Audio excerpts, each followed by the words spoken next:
Our topic is about the disorders of sexual development, the chromosomal abnormalities. Chapter number 3 of your book 10 Teachers, Hormonal Control of Menstrual Cycle and Hormonal Disorders. इसमें जो puberty वाला portion था वो हमने cover किया था, normal puberty का, और हमने देखा था कि नॉर्मल प्यूबर्टी क्या होती है, और फिर वी डिस्कस्ड अबाउट के प्रिकॉशियस प्यूबर्टी क्या होती है, डिलेड प्यूबर्टी क्या होती है। तो अब हम डिस्कस करेंगे डिसऑर्डर्स ऑफ सेक्सुअल डेवलपमेंट। ठीक है, तो उसके लिए सबसे पहले तो आपको ये पता होना चाहिए, जो मेल्स होते हैं आपको पता है कि उनके अंदर कौन से क्रोमोसोम्स होते हैं, एक्स और वाई। ठीक है, और उसमें एक होती है SRY जीन, और जो फीमेल होती है उसमें क्या होता है, एक्स और एक्स क्रोमोसोम्स। ठीक है, तो अब हमारे जो डिसऑर्डर्स ऑफ सेक्सुअल डेवलपमेंट होंगे उसमें इश्यूज़ जो हैं वो इसके अंदर हो सकते हैं, मतलब कि या तो उनके पास एबनॉर्मल क्रोमोसोम्स हैं, ठीक है, या ये हो सकता है कि नॉर्मल क्रोमोसोम्स तो हैं लेकिन आगे मसला है। ठीक है, आगे किसी पाथवे में मसला है। तो सबसे पहले हमें नॉर्मल पाथवे पता होना चाहिए in the mails and females, जिसकी वजह से नॉर्मल क्रोमोसोम्स होंगे तो नॉर्मल एक्सटर्नल और इंटरनल जेनिटेलिया बनेंगे, और एक फ़ीमेल जो है वो फ़ीमेल ही बनेगी, मेल नहीं बनेगी, और एक मेल जो है वो मेल ही बनेगा, फ़ीमेल नहीं बनेगा, और कोई इंटरसेक्स कंडीशन भी ना हो। ठीक है, तो डैट इज़ नॉर्मल। ठीक है, तो सबसे पहले हम मेल्स की बात करते हैं। एज यू नाउ दैट उसमें क्या होता है, मेल्स में क्या होता है, 46XY क्रोमोसोम होता है, और Y के ऊपर एक जीन होती है दैट इज़ SRY जीन। ये पूरा सेट होगा तो आगे प्रोसेस चलेगा। ठीक है, क्या होगा जब जिस जिस मेल के अंदर क्या होगा, 46XY और SRY जीन होगी, उसी के अंदर क्या बनेगा, टेस्टिस बनेगी।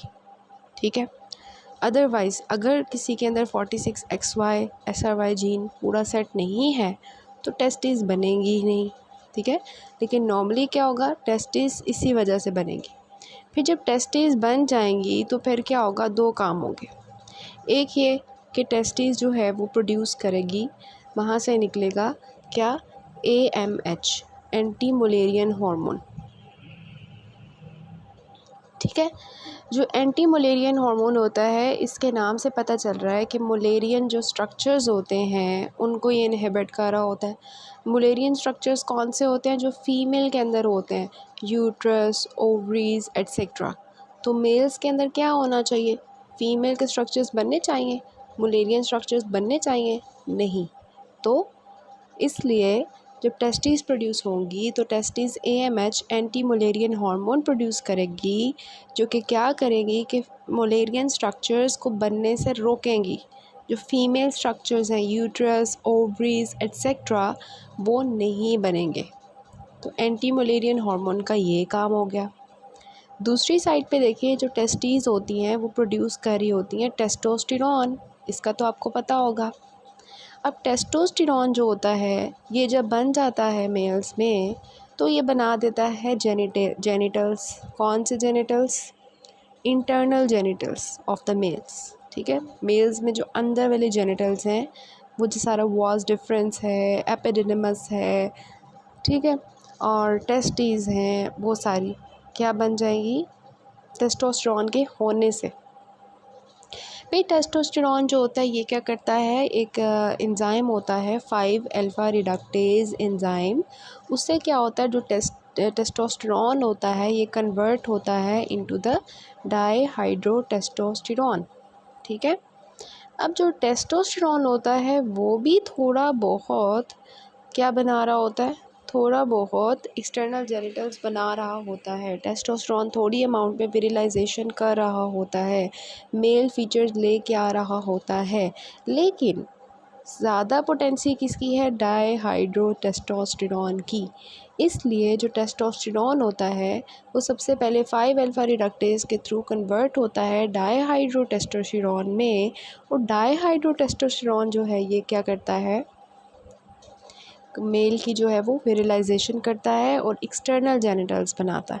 तो एज अ होल हमें ये समझ आई कि एक मेल बनने के लिए क्या होना चाहिए, सबसे पहले क्रोमोसोम्स होने चाहिए 46 पूरे के पूरे, ठीक है, कोई 45 47 नहीं होने चाहिए, XY होना चाहिए और SRY जीन होनी चाहिए। जब ये हो गया तो नेक्स्ट टेस्टीज़ बन जाएंगी। टेस्टीज़ बनेंगी तो ऑटोमेटिकली SRY भी बनेगी, सॉरी SRY कह रही हूँ, एंटी मलेरियन हार्मोन भी बनेगा, वो फीमेल के स्ट्रक्चर्स को बनने नहीं देगा। दूसरी तरफ हमारे जो है ये टेस्टोस्टेरोन प्रोड्यूस करेगा। टेस्टोस्टेरोन प्रोड्यूस हो जाएगा तो automatically external genital internal genital जो है वो अंदर वाले सारे टेस्टीज़ वगैरह बन जाएंगे। ठीक है, लेकिन इसको कन्वर्ट होना है 5 अल्फा रिडक्टेज के through into the testosterone. Dihydrotestosterone बनेगा तो क्या होगा, विरलाइजेशन होगी और एक्सटर्नल जेनिटल्स जिसमें we have the scrotum, we have the penis, वो सारा बनेगा और एक पूरा मेल जो है प्रॉपर बनेगा आपके सामने। लेकिन अगर किसी मेल के अंदर ये प्रॉब्लम हो कि उसके अंदर क्या है 46 पूरे क्रोमोसोम्स नहीं हैं, आगे पीछे हैं, या उसके पास XY नहीं है, आगे पीछे है, ज़्यादा आ गए हैं, या उसके पास SRY जीन नहीं है, ठीक है, तो ऑटोमेटिकली आगे वाला सारा प्रोसेस ख़त्म हो जाएगा। एक मेल है जिसमें 46 XY भी है और SRY जीन भी है, टेस्टीज़ भी बन गई हैं, लेकिन आगे से जो है टेस्टीज़ बन गई हैं, उन्होंने एंटी मलेरियन हार्मोन भी प्रोड्यूस कर दिया। ठीक है, लेकिन वो फीमेल स्ट्रक्चर तो रुक गए, लेकिन आगे क्या मसला आ रहा है कि फॉर एग्ज़ाम्पल उनके पास जो है वो 5 अल्फ़ा रिडक्टेज एंजाइम ही नहीं है जिसने टेस्टोस्टेरोन को डाईहाइड्रोटेस्टोस्टेरोन में कन्वर्ट करना है। तो फिर आगे से क्या होगा, ऐसे मेल के इंटरनल जेनिटल्स तो बन जाएंगे लेकिन एक्सटर्नल जेनिटल्स नहीं बनेंगे। ठीक है, क्यों नहीं बनेंगे, क्योंकि उनके अंदर DHT नहीं है। लेकिन थोड़े बहुत टेस्टोस्टेरोन, मैंने आपको बताया, थोड़ा बहुत काम कर रहा होता है, वो थोड़े बहुत मेल के बना देगा, लेकिन बाकी हाफ मेल के बनेंगे एक्सटर्नल जेनिटल्स, हाफ फीमेल के बन जाएंगे। ठीक है, और अगर फॉर एग्ज़ाम्पल सारा पाथवे ठीक है, 5 अल्फ़ा रिडक्टेज भी है, लेकिन डाईहाइड्रोटेस्टोस्टेरोन ने आगे जिस रिसेप्टर पे जाके काम करना था वो रिसेप्टर ही ख़राब है, तो फिर क्या होगा, ऑटोमेटिकली फिर भी यही होगा कि एक्सटर्नल जेनिटल्स नहीं बनेंगे। तो ये सारा प्रोसेस ठीक होना चाहिए एक मेल बनने के लिए। ठीक है, तो सबसे पहले हम मेल की ही बात करेंगे, बल्कि इसके साथ ही हम फ़ीमेल का नॉर्मल भी देख लेते हैं कि फ़ीमेल के अंदर नॉर्मल एक्सटर्नल और इंटरनल जेनिटल्स जो हैं वो किस तरह से बनते हैं। ठीक है, सो फीमेल के अंदर कौन से क्रोमोसोम्स होते हैं, 46XX। ठीक है, 46XX होगा तो क्या होगा, ऑटोमेटिकली ओवरी बन जाएगी। जब ओवरी बन जाएगी तो वो आगे से क्या बना देगी, एक्सटर्नल जेनिटल्स भी बना देगी, मतलब वो जो labia majora, labia minora, clitoris, वो सब कुछ फीमेल का बन जाएगा, और साथ में इंटरनल भी बन जाएगा ओवरी के थ्रू। इंटरनल सारा कि यूट्रस, फेलोपियन ट्यूब्स, वो सब कुछ भी बन जाएगा थ्रू कि ओवरी बन गई है। ठीक है, तो ये नॉर्मल था फीमेल का और मेल का। अब हम आपके जो है बुक के अकॉर्डिंग चलेंगे, ये थोड़ा सा नॉर्मल मैंने आपको पहले बताया ताकि हम डिसऑर्डर्स पढ़ने लगे हैं तो आपको उनकी समझ आ जाए। ठीक है, disorders of sexual development start कर लें, अपनी बुक का पेज नंबर खोल लें आप 39। ठीक है, वहाँ पर उन्होंने लिखा हुआ है कि ज़्यादातर जो डिसऑर्डर्स होते हैं सेक्सुअल डेवलपमेंट के, वो बर्थ के ऊपर अगर शो हों तो वो इस तरह से हो सकते हैं कि बर्थ के ऊपर बच्चा पैदा हुआ तो हमने देखा उसके जेनिटल्स को, तो वो क्या थे, समझ ही नहीं आ रही थी कि ये फ़ीमेल के जेनिटल्स हैं, ये मेल्स के जेनिटल्स हैं, एम्बिगियस से हैं। फॉर एग्ज़ाम्पल उसका जो है वो क्लाइटोरिस इतना ज़्यादा लार्ज हुआ हुआ है, ऐसे लग रहा है जैसे स्क्रोटम है। ठीक है, वो पिक्चर्स मैं ऐड नहीं कर सकती, लेकिन you can easily check on the Google कि एम्बिगियस जेनिटल्स क्या होते हैं। ठीक है, एम्बिगियस जेनिटल्स बनेंगे या एबनॉर्मल जेनिटल्स बनेंगे। ठीक है, यूट्यूब की कुछ रिस्ट्रिक्शंस होती हैं with respect to this pictures, इस वजह से मैं अवॉइड करती हूँ। सो बर्थ पे क्या है, एम्बिगियस या एबनॉर्मल जेनिटल्स। ठीक है, जेनिटल्स हैं। और अगर एक बच्चा ठीक है पैदा हुआ, उसके जेनिटल्स बाहर से बिल्कुल हमें ठीक लग रहे थे, मतलब एक फ़ीमेल थी तो फीमेल के लग रहे थे, मेल की तो मेल के लग रहे थे। ठीक है, हमने एक्सेप्ट कर लिया कि हमारा जो है वो बच्चा जो है वो बेटा है या बेटी है, ठीक है। लेकिन क्या हुआ कि फॉर एग्ज़ाम्पल फ़ीमेल्स के अंदर मोस्टली ऐसा होता है कि जब प्यूबर्टी आती है तो उनकी मेंस्ट्रुएशन ही नहीं आ रही होती, प्राइमरी एमेनोरिया के साथ आती हैं। प्राइमरी एमेनोरिया का चैप्टर हमने पढ़ा था, टॉपिक पढ़ा था। तो फीमेल्स आती हैं गायनोकोलॉजिस्ट के पास कि फॉर एग्ज़ाम्पल मैं अब 16 इयर्स की हो गई हूँ या मैं 15 इयर्स की हो गई हूँ, अभी तक मेरे मेंसेस स्टार्ट नहीं हुए। तो प्यूबर्टी में मोस्टली कंप्लेन क्या होती है फ़ीमेल्स की, यही होती है कि प्राइमरी एमेनोरिया है या विरलाइजेशन है। फॉर एग्ज़ाम्पल वो साथ साथ ये भी कह रही होगी, ये भी कह सकती है कि मेरी वॉइस जो है वो लड़कों की तरह हो रही है, डीपनिंग ऑफ वॉइस हो रही है, ठीक है। या वो ये कहेगी कि मेरे बाल बहुत ज़्यादा आते हैं चेहरे पे और सारा मेल की तरह के पेरेंट्स आ रही है साथ में। तो दिस इज़ द पॉइंट, इससे आप क्लिनिकली पकड़ोगे कि ये डिसऑर्डर है सेक्सुअल डेवलपमेंट का, ठीक है। फिर आप उसको फर्दर टेस्ट वगैरह करके डायग्नोज करोगे। तो ये मेन इशू होता है, आपने देखना होता है बर्थ पे। अगर बर्थ पे नहीं क्लियर होता तो प्यूबर्टी पे मसले आते हैं, ठीक है। अब हम बात करते हैं, सबसे पहले करेंगे हम टर्नर सिंड्रोम की बात, ठीक है। टर्नर सिंड्रोम में क्या होगा, ये कौन सा टेस्ट है, दिस इज़ द कैरियोटाइपिंग, ठीक है। अब कैरियोटाइपिंग में आपको नज़र आ रहा होगा कि सारे क्रोमोसोम्स ठीक हैं, लेकिन यहाँ पर जो हमारा सेक्स क्रोमोसोम है, हेयर वी हैव 1X, बाकी सारे ऑटोसोमल हैं, लेकिन यहाँ पे एक X क्रोमोसोम है और दूसरा X एब्सेंट है, ठीक है। It means that Turner syndrome में क्या होगा, दिस इज़ कैरियोटाइपिंग, ठीक है। Karyotyping is actually the diagnostic test for the Turner syndrome. तो टर्नर सिंड्रोम की फ़ीमेल्स में क्या मसला होता है कि मिसिंग एक्स क्रोमोसोम होता है ऑन द 23rd, ठीक है।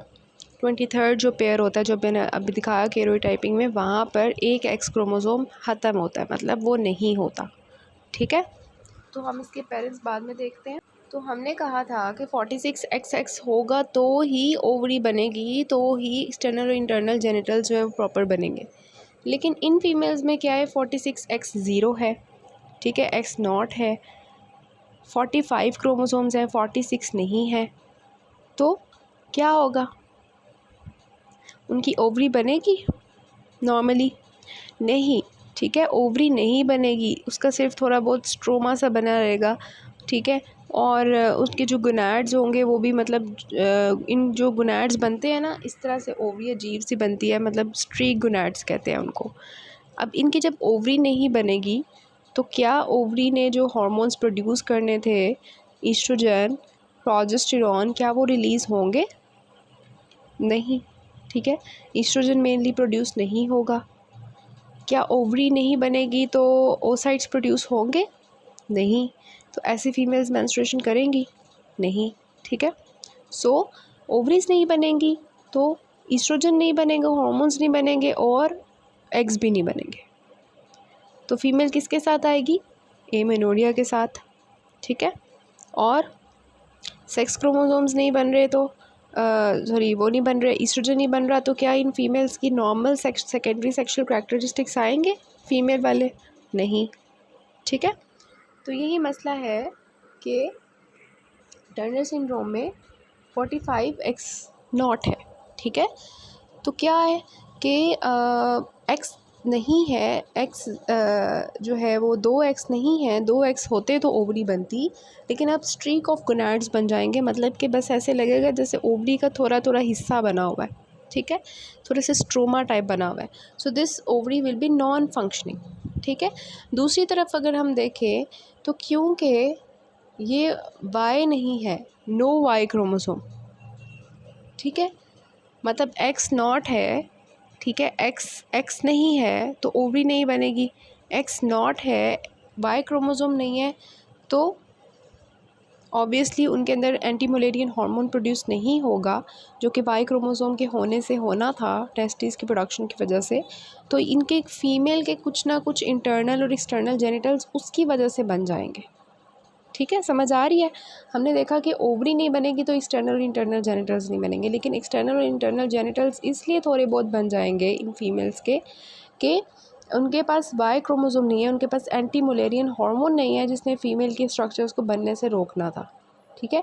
तो AMH के ना होने की वजह से फ़ीमेल के स्ट्रक्चर्स जो हैं वो बन जाएंगे, मुलेरियन स्ट्रक्चर्स जो हैं अंदर वाले यूट्रस वो सारे बन जाएंगे, ठीक है। तो ओवरीज नहीं हैं, आप साथ साथ इनको ना अपनी कॉपी पे नोट करते रहें ताकि आपको रिटेन रहे, ठीक है। ओवरीज नहीं है तो क्या होगा, ईस्ट्रोजन प्रोजेस्टेरॉन मतलब हार्मोन्स नहीं प्रोड्यूस होंगे, सेकेंडरी सेक्सुअल कैरेक्टरिस्टिक्स फीमेल के नहीं आएंगे, ठीक है। और हार्मोन्स नहीं है और जो है प्यूबर्टी नहीं आएगी, मेंस्ट्रुअल साइकिल भी नहीं चलेगी, ठीक है। हार्मोन्स नहीं बनेंगे तो ग्रोथ भी नहीं होगी। तो ऐसी फीमेल्स जो आपको मिलती हैं टर्नर सिंड्रोम की, वो शॉर्ट स्ट्रेचर की मिलती हैं और उनकी जो नेक होती है वो वेब्ड सी होती है, वेब्ड सी, ठीक है, वेब्ड नेक होती है और वाइड कैरिंग एंगल होता है, ठीक है। ये आपकी पिक्चर्स हैं, शॉर्ट स्ट्रेचर है, नेक को अगर देखें तो वेब्ड है, ठीक है, और जो है वाइड कैरिंग एंगल है, ठीक है। इसके अलावा इनके अंदर कुछ डिफेक्ट्स होते हैं। ये आपका UQ है, टर्नर सिंड्रोम बहुत इंपॉर्टेंट UQ है, ये आता होता है। देखें अगर हम देखें शॉर्ट स्ट्रेचर है, ठीक है, और मेंस्ट्रुएशन नहीं हो रही। जो मेन है ना वो आपको बताती हूँ, गोनेडल स्ट्रीक्स हैं, ठीक है, और इसमें तो को अट्रैक्शन ऑफ एओर्टा होता है, ठीक हो गया। वाइडली स्पेस्ड निपल्स होते हैं, वाइड कैरिंग एंगल होता है, ठीक है। सो ये हो गया हमारे पास इसका है, और ये आपका UQ भी है कि कॉम्प्लिकेशंस इसकी क्या होती हैं साथ में एसोसिएटेड। तो इन फीमेल्स के अंदर एक तो इन्फ्लेमेटरी बाउल डिजीज़ का चांस होता है, होना होता है, ठीक है। और इसके अलावा इनके अंदर कोअट्रैक्शन ऑफ एओर्टा, ठीक है। इसके अलावा सेंसरी न्यूरल हेयरिंग लॉस और कंडक्टिव हेयरिंग लॉस होता है, आपकी बुक में भी लिखा हुआ है। इसके साथ साथ क्या है कि रीनल एनॉमलीज़ भी इन लोगों के अंदर आती हैं, इन फीमेल्स के अंदर, और एंडोक्राइन डिसफंक्शन भी आता है। और इसके अलावा ऑटो इम्यून थायराइड डिजीज़ का भी इशू होता है, ठीक है। तो ये सारे इनके जो है वो एसोसिएटेड कॉम्प्लिकेशंस हैं, मेडिकल कंडीशंस हैं। दिस इज़ योर UQ कि what are the associated medical conditions in the Turner syndrome, ये आपने सारे लिखने होते हैं।